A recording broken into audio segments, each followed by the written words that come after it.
कि तुम्हारे संचित पाप कर्मों को भस्म कर देने की सामर्थ्य एकमात्र भगवान का आश्रय लेकर नाम जपना। दूसरा कोई दान पुण्य नहीं। दान पुण्य तीर्थ स्नान जितना ये है मैं दान कर रहा हूं, तो ये तुम्हें शुभ कर्म में 1 का 100 मिल जाएगा, लेकिन ये तुम्हारे पाप नहीं नष्ट कर पाएगा। और उसी को हे भगवान ये आपकी वस्तु आपको दे रहे हैं, अब ये भगवत प्राप्ति का हेतु हो जाएगा। नाम जप करना जीवन का परम सुख परम लाभ बहुत जरूरी है, बहुत जरूरी है। जब कभी एकांत में प्रगट व्यवहार का चिंतन, तब लगता निकल चलो निकल चलो, आगे ऐसा समय आएगा कि नहीं भजन कर पाओगे पक्का। वो तांडव मचेगा तमोगुण राक्षसी स्वभाव का कि आप भजन नहीं कर सकते, भाव भ्रष्टाचारा सब संसारा, ये होगा होगा।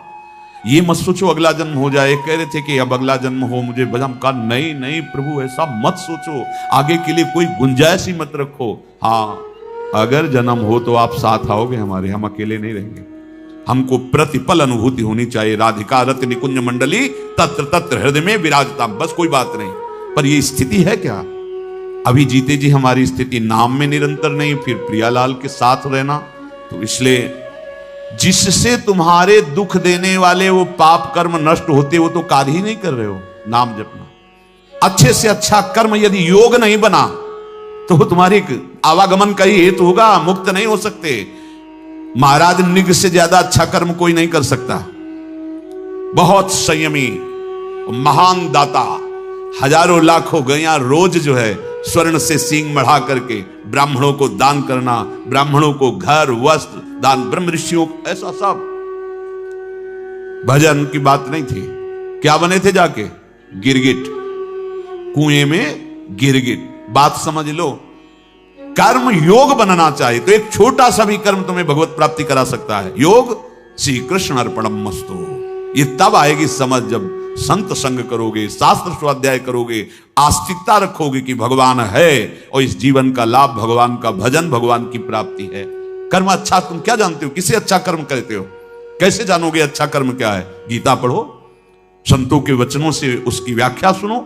हम तो अपने अच्छे कर्म करते हो, जीते कितने दिन जी लोगे? कौन सा अच्छा कर्म है? कैसे निर्णय करेगी तुम्हारी बुद्धि जब भगवद आश्रित ही नहीं है?